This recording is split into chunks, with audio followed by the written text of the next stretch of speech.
The text came through at 3:12 on a Thursday afternoon. Mom, your cousin's family is moving into your house this weekend. You'll need to clear out your things. I'm Priya Malhotra, 33. I read it twice before I called her.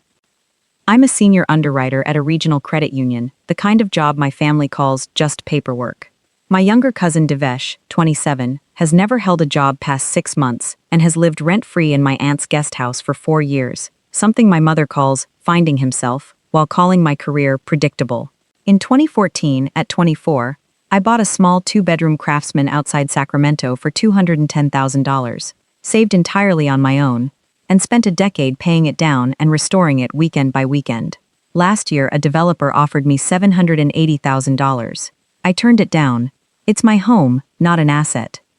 Mom, what do you mean moving into my house? She answered brightly, like I'd misunderstood something obvious. Devesh and Anjali are expecting. They need stability, and your house has that extra room. You're just one person, Beta. It's selfish to sit on all that space. I told her the house was in my name, alone, purchased with my own money. She laughed, the laugh she'd perfected over 30 years of getting her way. Technically, yes, but family shares. You'll move into the guest suite here until you find something smaller, something more appropriate for someone your situation. I didn't argue on the phone. I've learned that arguing before you have proof is how you lose. I hung up, opened my laptop, and pulled the county property records. Priya R. Malhotra, sole owner, purchased 2014, no liens, no cosigners, no ambiguity. Then I called the local sheriff's non-emergency line and explained I had a property rights issue requiring a civil standby, that family members were planning to occupy my home without permission. I gave them the address and said I'd be there within the hour. When I pulled into my driveway, a rental truck was already parked at the curb.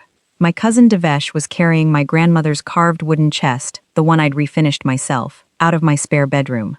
My Aunt Kavita was directing traffic from the porch. My mother stood by the truck holding a box labeled, in her own handwriting, Priya's kitchen. My own kitchen items boxed up out of my own house. The deputy arrived 9 minutes later. He asked my aunt directly whether she had permission to be on the property. She said, "This is a family matter, my niece has agreed." I stepped forward with the deed, my ID, and a cease and desist letter I'd drafted using the same templates I use professionally for illegal entry cases at work. No permission has been given. I'd like everyone removed and a trespassing complaint filed. My mother's face went from pale to furious in about 2 seconds. "Priya, what has gotten into you? Your cousin has a baby coming. He's not homeless, Mom. He lives in Aunt Kavita's guest house. That's different. We need our privacy. And I don't?" The deputy gave them 10 minutes to return everything or face charges. Devesh made 6 trips carrying boxes back inside, jaw tight, not looking at me once. My mother told me, quietly, that I'd changed. I told her I used to be agreeable. There's a difference. They cleared out by 4:40. My mother was last to leave. "Your father will hear about this. I'm sure he will." She drove off without another word. I changed the locks that evening and installed cameras by nightfall. I texted my mother a simple policy. Anyone entering the property without written permission would be reported. She didn't respond. My father called at 9. "You called the police on your own family?" "I called the police on trespassers who happened to share my blood." He said I was being dramatic, that Devesh just needed somewhere stable. I asked why Devesh couldn't stay in Aunt Kavita's 4-bedroom house instead of mine. He had no answer for that, so he hung up. The next reveal came through my cousin Ria, the one relative who'd always been straight with me. She called privately after my mother had started a family group chat claiming I'd thrown a pregnant woman out in the cold. "Priya, is any of what your mom's saying true?" I sent her everything. The text, the deed, photos of the boxes on my porch, the deputy's incident report.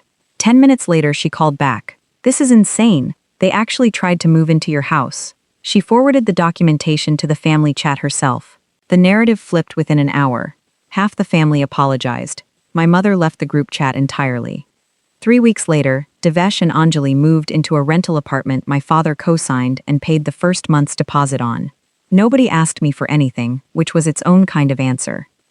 My mother sent one final message. "I hope you're happy. You've destroyed this family." I didn't respond right away. Instead, I brought it to my next session with my therapist, Dr. Ahluwalia, who I'd started seeing 2 weeks after that Thursday. "How does that message make you feel?" she asked. "Like I'm supposed to apologize for having boundaries. Do you think you should?" I sat with that. "No, I think I should have set them 15 years ago. So I told her about 15 years. About being the one who got good grades without being asked, who paid her own way through college while Devesh got an allowance well into his 20s.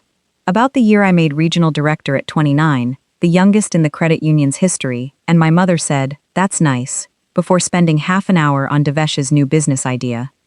About the state math competition I drove myself to at 14 because my parents were at Devesh's physical therapy, and how I never told them I'd placed second because it hadn't seemed worth mentioning. When did you first understand you were the supporting character in this family? Dr. Ahluwalia asked. I thought about it for a long moment. Probably that day at the competition, I just didn't have a name for it yet. Do you know what you've built since then? She asked. Not just the house, the whole life. I hadn't, not really, until I said it out loud. A home I bought alone at 24. A career built without anyone's help.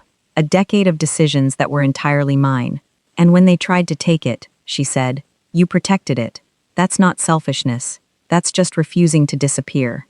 6 months later, Anjali had the baby, a boy. My mother texted a photo with the caption, your nephew, in case you care. I did care. I sent a gift and a card.